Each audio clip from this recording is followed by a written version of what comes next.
안녕하세요. 캐디언스 시스템 조홍준 차장입니다. 그럼 2시가 돼서 이제 웨비나를 시작할 건데요. 혹시라도 소리 안 들리시는 분들 계시면 어, 스피커 세팅 다시 한번 해주시면 좋을 것 같고요. 진행하도록 하겠습니다. 효율적인 와이어링 하네스 개발을 위한 설계 프로세스라는 내용을 가지고 웨비나를 진행을 할 거고요. 진행 순서는 일단은 트렌드 및 배경, 설계 프로세스, 그리고 이제 통합 데이터 관리에 대한 부분, 그리고 국내외 도입 사례, 그리고 마지막으로 외진말 순서로 진행하도록 하겠습니다. 혹시라도 진행하는 도중에 궁금하신 점이라든지 그런 게 있으실 경우에 채팅창에다가 문의해 주시면 될 것 같고요. 문의 주신 내용은 발표 맨 마지막에 모아서 답변을 해드리도록 하겠습니다. 일단 첫 번째로 이제 트렌드 및 배경에 대한 부분인데요. 다들 아시다시피 이제 전기차가 많이 이제 상용화가 되었고, 그리고 자율주행, 그 다음에 인공지능, 커넥티드카 등 새로운 이제 기술이 도입되고, 고객들의 이제 요구사항이 증가함에 따라서 옵션이 엄청 많이 늘어났죠. 그리고 시스템이 복잡해지고 있습니다. 산업 종사자들 대상으로 실시한 설문조사에서 71%가 지금 현재보다 앞으로 전기 시스템이 더 증가할 거라고 생각한다고 답했습니다. 그래서 앞으로는 점점 더 복잡해질 거라는 얘기죠. 기능도 많아지고.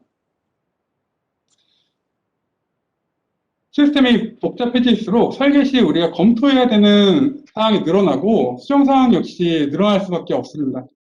그렇기 때문에 이제 각 분야 설계자 간에 데이터 교환이 많아지게 되죠. 근데 이제 전달된 데이터가 제대로 적용되었는지, 그리고 현재 프로젝트가 어떤 상태까지 가 있는지 확인할 수 있는 시스템이 현재 없는 없는 업체들이 많다고 보여집니다. 그래서 그런 이제 시스템이 필요하다는 얘기죠. 기존에 하던 방식대로 사람이 이제 문서나 메일, 그리고 뭐 구두로 협의한다든지 해서 전달하기에는 오류가 발생할 여지가 매우 크게 됩니다. 하기 때문에 그런 부분을 이제 우리가 시스템으로 잡아야 된다는 얘기죠. 그래서 설계 프로세스에 대한 부분을 말씀을 드릴 거고요. 설계 프로세스는 데이터가 어떤 식으로 전달이 되고 이동되는지 중점으로 해서 말씀을 드릴 거고, 그리고 영상으로 많이 이제 설명을 드릴 테니까요. 확인해 주시면 될 것 같아요. 현재는 이제 많은 업체에서 와이어링 회로, 그다음 하네스 도면 3D가 이제 각각 따로 관리가 되죠.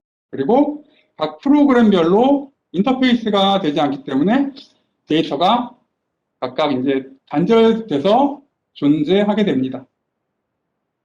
이렇게 단절되어 있다 보니까 사람이 중간 매개체가 돼서 전달을 하게 되는데, 당연히 전달 과정에서 데이터가 열압되든지 아니면 누락, 아니면 잘못된 데이터의 전달이 빈번하게 일어날 수 있다고 보시면 될 것 같아요. 그렇게 이제 전달이 잘못되다 보면 신뢰성 확보에 어려움이 있겠죠. 그래서 이렇게 이제 다 단절되어 있는 이 데이터를 서로 연결을 시켜주는 구조가 이제 캐피탈에서 지원하는 구조라고 보시면 될 것 같고요. 일반적으로 많이 이제 사용하시는 와이어링 디자인, 하네스 디자인, 그리고 3D에 대한 데이터 연계뿐만이 아니라 개발 단계에서 필요한 우리가 이제 디바이스에 대한 선정, 그다음 디바이스 간의 시그널 연결 관련해서도 기능을 가지고 있어요. 그리고 이제 이 모든 부분들은 모듈화가 되어 있기 때문에 필요한 부분만 적용해서 사용 가능하다는 장점이 있습니다. 하네스 설계와 관련된 부분만이 아니라 이 앞단에 있는 소프트웨어 개발이라든지 뭐 일단 이 뒷단에 있는 실제 하네스 제작과 관련된 기능도 있고 유지 보수와 관련된 문서를 생성하는 기능도 있습니다만, 오늘은 하네스 설계 관점으로 설명을 진행하도록 하겠습니다. 각각 설계 단계별로 어떤 식으로 데이터가 전달되는지 하나씩 살펴보도록 하겠습니다.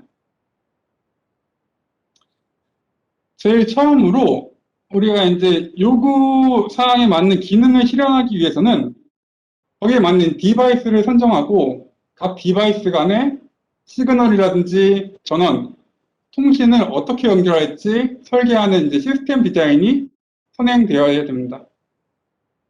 그래서 이 시스템 디자인은 저희가 이제 캐피탈에서 제공하는 캐피탈 디바이스라는 프로그램하고 캐피탈 로직이라는 프로그램을 연결해서 사용할 수가 있고요.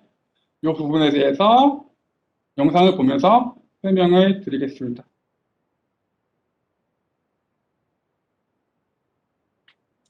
보시면 이게 캐피탈 디바이스 화면이라고 보시면 되고요. 우리가 이제 사용할 디바이스들, 뭐 PCB라든지 아니면 스위치라든지 이런 디바이스를 여기다가 정의를 하는 거라고 보시면 될 것 같아요. 부품을 지정하고 그 부품이 가지고 있는 핀 정보를 가지고 연결하는 작업을 하게 됩니다. 보시면 여기서 이제 핀 정보에 내가 어떤 핀하고 어떤 핀을 연결하겠다는 거를 이런 식으로 이제 명칭으로 해서 집어넣을 수가 있어요. 1D, 1U, 2D, 2U 이런 식으로 되어 있는 것을 두 개의 디바이스에서 핀별로 매핑을 시켜주는 겁니다. 이런 식으로 이제 웹 환경에서 이런 식으로 입력을 할 수가 있고요. 그 입력한 데이터는 회로에서 바로 끌어다가 사용할 수가 있습니다. 그리고 우리가 아까 그 핀 매핑을 했었죠. 그 핀 매핑 정보도 당연히 자동으로 이렇게 끌고 나와준다고 보시면 될 것 같아요. 단순히 이제 한 번만 적용이 되는 게 아니라 아까 그 캐피탈 디바이스 부분에서 수정사항을 적용을 하면 바로 회로에도 수정이 가능합니다. 그래서 지금 여기 있는 1D, 1U, 2D, 2U 부분을 반대로 바꿔보면 회로에서도 수정되는 것을 확인하실 수가 있습니다. 업데이트 기능을 지원을 하고요. 보시는 것처럼 업데이트를 이제 진행하게 되면 회로에 적용되는 것을 보실 수가 있습니다.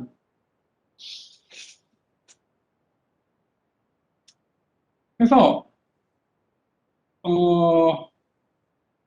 PCB하고 그러니까 장치 간 연결을 이제 설계하는 시스템 설계 부서하고 실제 와이어링에 대한 설계 부서가 다를 경우에 설계 내용을 전달을 하시게 되죠. 뭐 엑셀로 전달한다든지 뭐 전달을 하시는데 이렇게 전달받은 엑셀 그 리스트를 회로로 다시 그려야 돼요. 그 그릴 때 발생할 수 있는 휴먼 에러를 원천적으로 차단해 준다고 보시면 되고요. 시스템 설계하시는 부서에서 캐피탈을 사용하지 못하더라도 아까 보셨던 웹 환경상에서 입력하고 수정할 수 있다는 것이 장점이라고 보시면 될 것 같습니다. 그리고 이제 시스템 설계를 마치게 되면 그 시스템 설계를 한 시그널 데이터를 가지고 와이어링 설계를 진행하게 됩니다.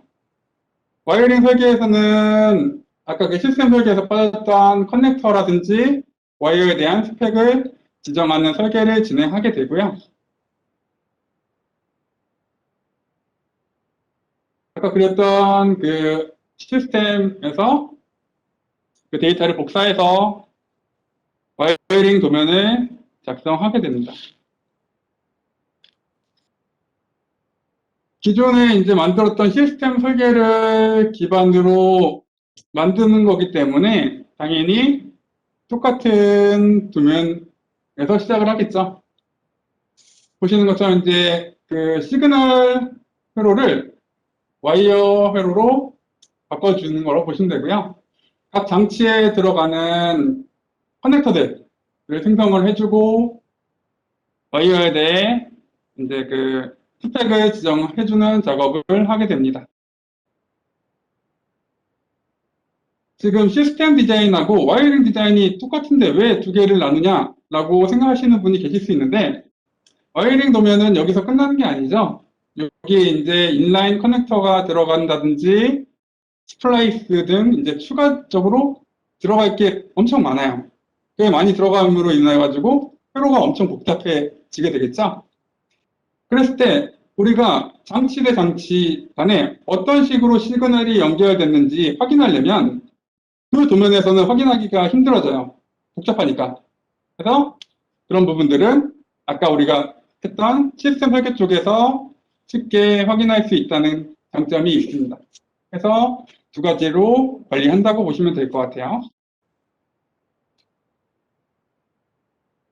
그래서 지금 봤던 작업은 단순히 시스템 디자인을 와이어링 디자인으로 바꿔주는 컨버팅 작업이었어요. 그래서 커넥터, 장치에 연결된 커넥터를 지정하거나 와이어에 대한 이제 그 스펙을 지정한 작업을 했죠. 그렇게 한 다음에 이제 아까 말씀드렸던 인라인이나 이런 것들이 어디에 들어가야 되는지 설계를 해야 돼요. 그 설계가 캐피탈에서 이제 제공한 기능 중에 토폴로지라는 기능을 통해서 한다고 보시면 되고요. 토폴로지는 말 그대로 하네스 단위를 설계하는 프로그램이라고 보시면 될 것 같아요. 왜냐하면 와이어링 도면에서는 그 가닥 수가 뭐 몇백 가닥, 몇천 가닥 이렇게 되는데 거기서 쪼개서 나누려 그러면 한눈에 보이지가 않아요. 우리가 커넥터에서 커넥터 가는 거, 그 다음에 뭐 다른 페이지에 혹시라도 도면이 분할이 됐을 경우에 한눈에 보기가 힘든데 그 부분을 토폴로지라는 거에서 적용을 하게 되면 한눈에 보면서 쉽게 적용할 수 있습니다. 이 부분도 영상을 보면서 설명을 드리도록 하겠습니다. 이쪽이 이제 토폴로지 도면이라고 보시면 되고요. 여기에 이제 내가 이제 하고 싶은 와이어링 디자인을 어사인을 해요. 그렇게 되면 그 와이어링 디자인에 있는 디바이스가 이런 식으로 나오고요. 그 디바이스들을 원하는 위치에 배치할 수가 있습니다. 배치한 다음에 여기는 이제 와이어로 연결하는 게 아니라 우리가 하네스 제작할 때 사용하는 번들 개념으로 들어간다고 보시면 될 것 같아요. 그래서 번들을 이용해서 커넥터와 커넥터를 연결해 준다고 보시면 되고요. 우리가 이제 디바이스에서 디바이스로 하나의 하네스로 가면 제일 좋은데 그렇게 갈 수가 없잖아요. 조립성이라든지 아니면 나중에 AS를 하기 위해서 뭐 분해를 한다든지 했을 때 당연히 중간에 인라인으로 끊어야 되는 부분들이 생겨요. 그렇죠? 그래서 지금 토폴로지 그 도면에서 인라인 커넥터를 설계를 한다고 보시면 될 것 같아요. 이런 식으로. 그래서 원래는 하나의 하네스로 되어 있었지만 지금 이제 인라인으로 나눠서 두 가지 하네스로 됐다고 보시면 되고요. 저 인라인 커넥터는 당연히 회로에서도 적용이 돼야 돼요. 회로 적용은 자동으로 생성을 해주는 기능이 가지고 있습니다. 그래서 보시면 자동 생성 기능을 통해서 보시는 것처럼 회로도에 인라인 커넥터가 들어가는 것을 보실 수가 있어요. 그래서 원래는 저 커넥터들을 하나하나 회로도에 넣어줘야 된단 말이죠. 그럴 때 이제 작업 시간이 엄청 많이 들어가는데 그런 부분에 대한 단축이 된다고 보시면 될 것 같아요. 그래서 우리가 하네스 단위를 설계를 했으면 그 하네스 단위에 대한 그 부분을 이제 3D와 링크를 시켜주게 됩니다. 그래서 와이어링 회로를 기반으로 이제 3D 모델링에 이제 커넥터하고 와이어링 연결 정보를 전달하게 되고요. 3D에서 라우팅 작업을 하고 나온 길이 정보를 다시 회로나 토폴로지 도면에 적용을 할 수가 있어요.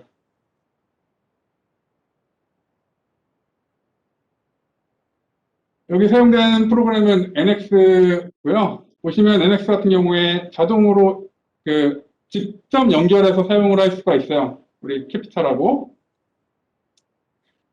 해서 원하는 하네스를 선택을 한 다음에 그 하네스에 들어가는 커넥터 그리고 와이어 정보를 회로를 기반으로 오른쪽으로 넘겨줍니다. 그래서 보시면 커넥터하고 와이어 정보가 생성이 된 거를 보실 수가 있어요. NX 쪽에.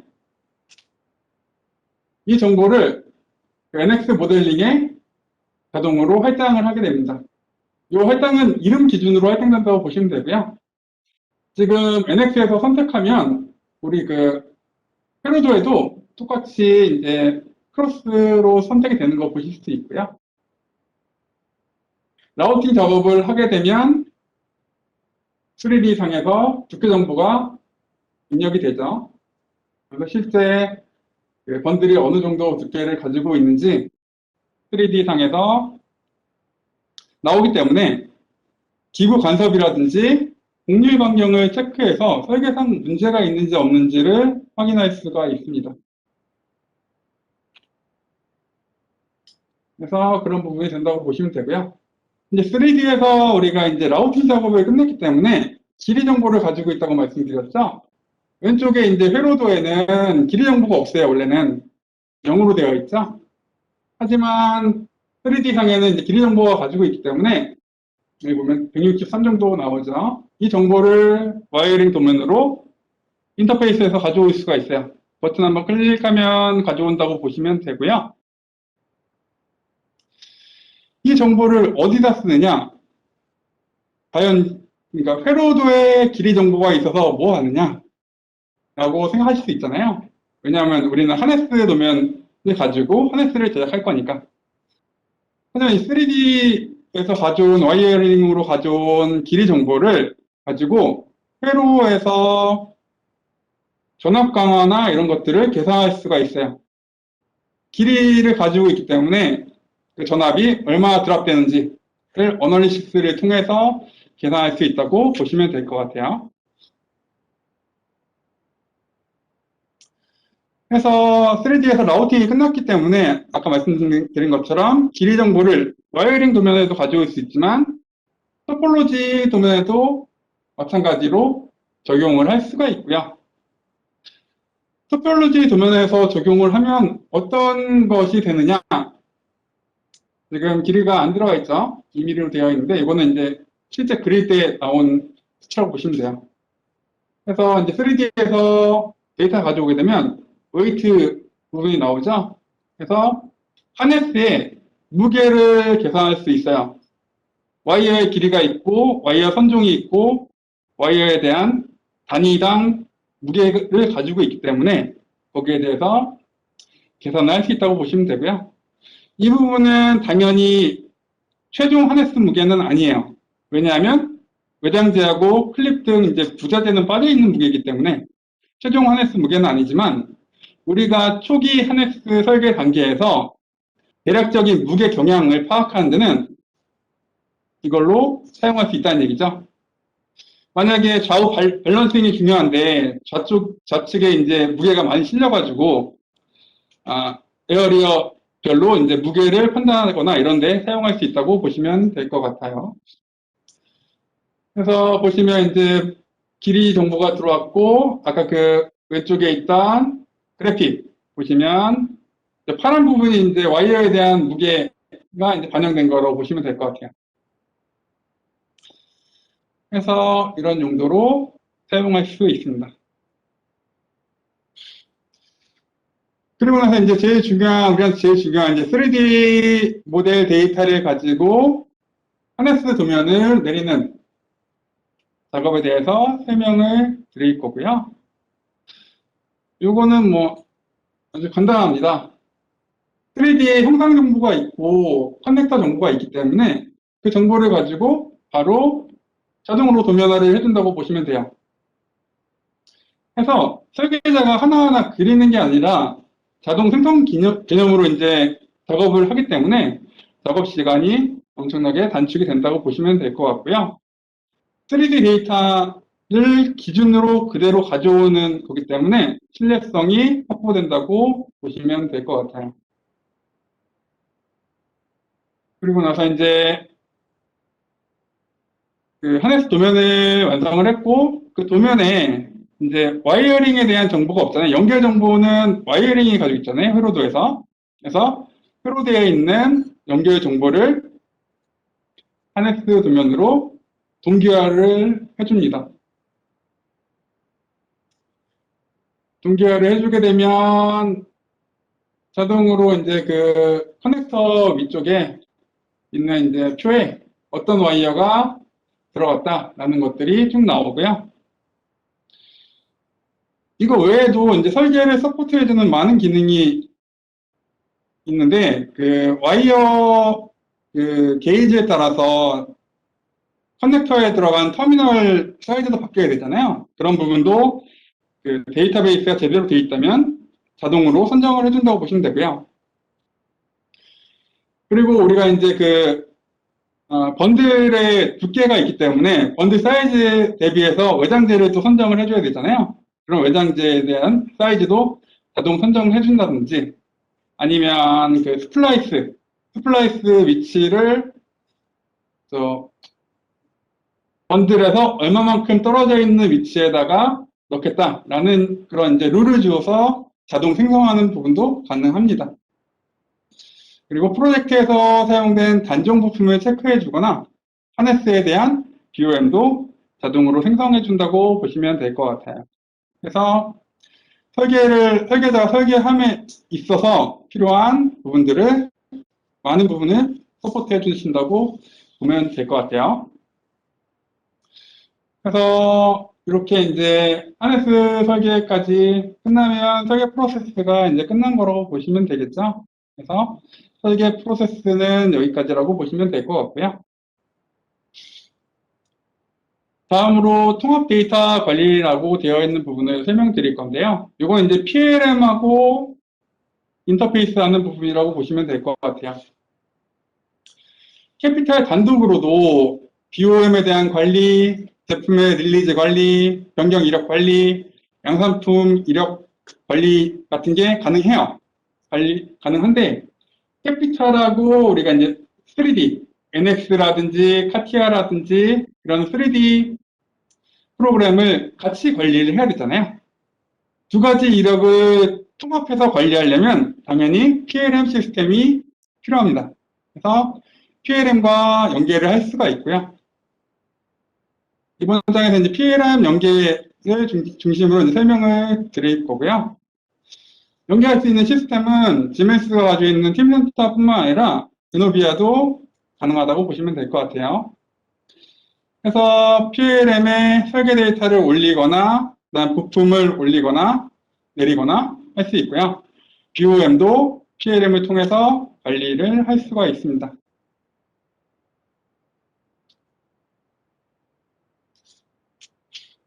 요거 이제 부품 데이터에 대한 관리라고 보시면 되는데, 보시는 것처럼 캐피탈에서 바로 그 액티브 워크스페이스라는 툴을 통해서 팀센터를 띄워줄 수가 있어요. 그래서 팀센터에 있는 데이터를 볼 수 있고, 지금 팀센터에 있는 데이터를 리비전을 했어요. PLM의 데이터를 리비전을 하게 되면 당연히 우리가 그리는 회로도에 있는 데이터도 리비전이 돼야 되잖아요. 그 부분도 자동으로 업데이트를 시켜줄 수가 있습니다. 그래서 아까 리비전 2라고 되어 있었고, 이쪽도 왼쪽도 리비전 2로 바뀐 것을 보실 수 있고요. 역으로 저희 캐피탈에서 사용된 있는 부품을 팀센터에서, PLM에서 바로 찾을 수도 있어요. 그리고 PLM에만 등록되어 있는 부품이 있을 경우에 에드파트라는 기능을 이용해서 바로 생성도 가능합니다. 그래서 부품에 대한 관리를 PLM과 같이 한다고 보시면 될 것 같아요. 당연히 이렇게 돼야지 나중에 BOM이 제대로 산출이 되겠죠. 두 개가 따로따로 돌면 BOM이나 이런 게 산출되기 힘들잖아요. 그렇게 보시면 될 것 같고요. 다음으로 이제 디자인에 대한 관리입니다. 그래서 우리 회로도라든지 그 하네스 도면도 PLM 쪽으로 업로드를 하고 관리를 할 수가 있고요. 당연히 PLM에서 제일 중요한 체크인, 체크아웃 기능도 가능하다고 보시면 될 것 같아요. 그래서 회로도를 올리게 되면 보시는 것처럼 PDF 형식과 XML 형식 두 가지로 올라가고요. 체크아웃을 통해서 수정사항을 적용하고 반영해서 다시 올라오는 과정을 영상에서 보실 수 있습니다. 영상에서 이제 간단하게 텍스트만 하나 넣을 거예요. 눈에 잘 보이게. 그래서 수정사항이 발생했을 경우에 이 수정사항이 바로 PLM으로 올라간다 라는 것을 확인해 주시면 될 것 같고요.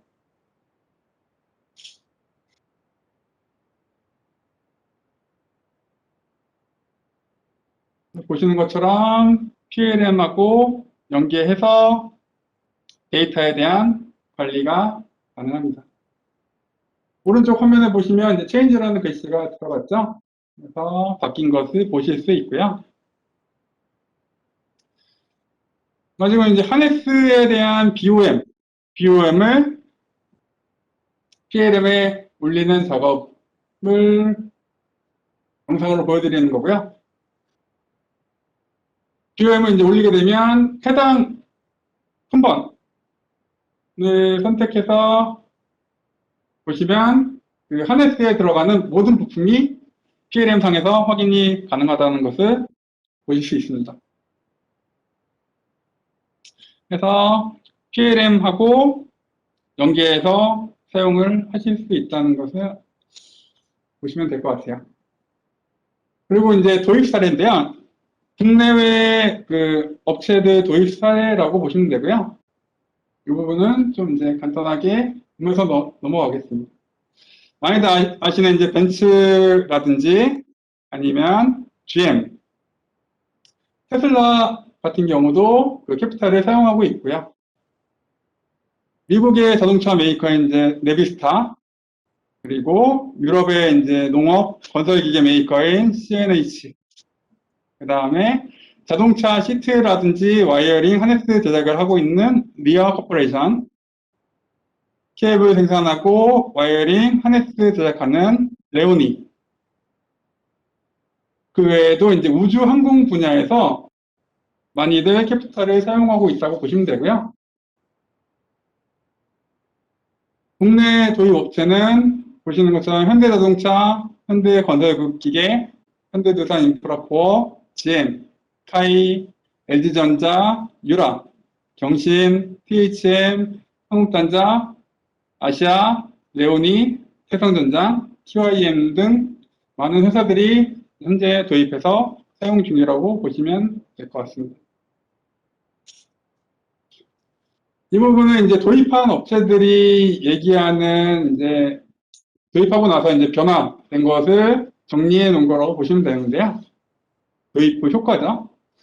전체적으로 보면 이제 비용, 무게, 그리고 공수 절감이 있고요. 그 다음에 신뢰성 향상에 대한 효과가 있었다는 것을 알 수 있습니다.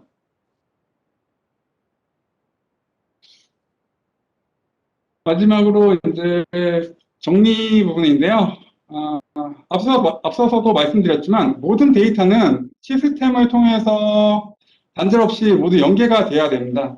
데이터가 연계가 되어 있어야지 데이터에 대한 재활용, 재생산이 가능하고요. 그리고 신뢰성을 높일 수가 있죠. 어딘가 데이터에 단절이 생기는 곳이 있다 그러면 그쪽에서 이제 어쩔 수 없이 사람이 데이터를 옮겨야 돼요. 그러다 보면 신뢰성이 떨어지게 되고 사람이 작업을 해야 되기 때문에 시간적인 로스가 발생할 수밖에 없습니다. 그래서 데이터에 통합할 수 있는 시스템이 필요하다고 보시면 될 것 같고요.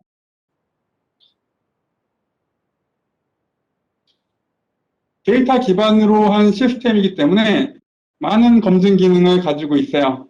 그래서 설계 이전 단계에서 오류를 찾아내는 거, 그림에서 보시면 이제 가상 검증 부분이죠. 그리고 시제품 제작 후 단계에서 오류를 찾아내는 거, 현실 검증 부분. 이 부분에 있어서는 비용과 리스크가 단계를 지날 때마다 비약적으로 증가한다고 보시면 될 것 같아요.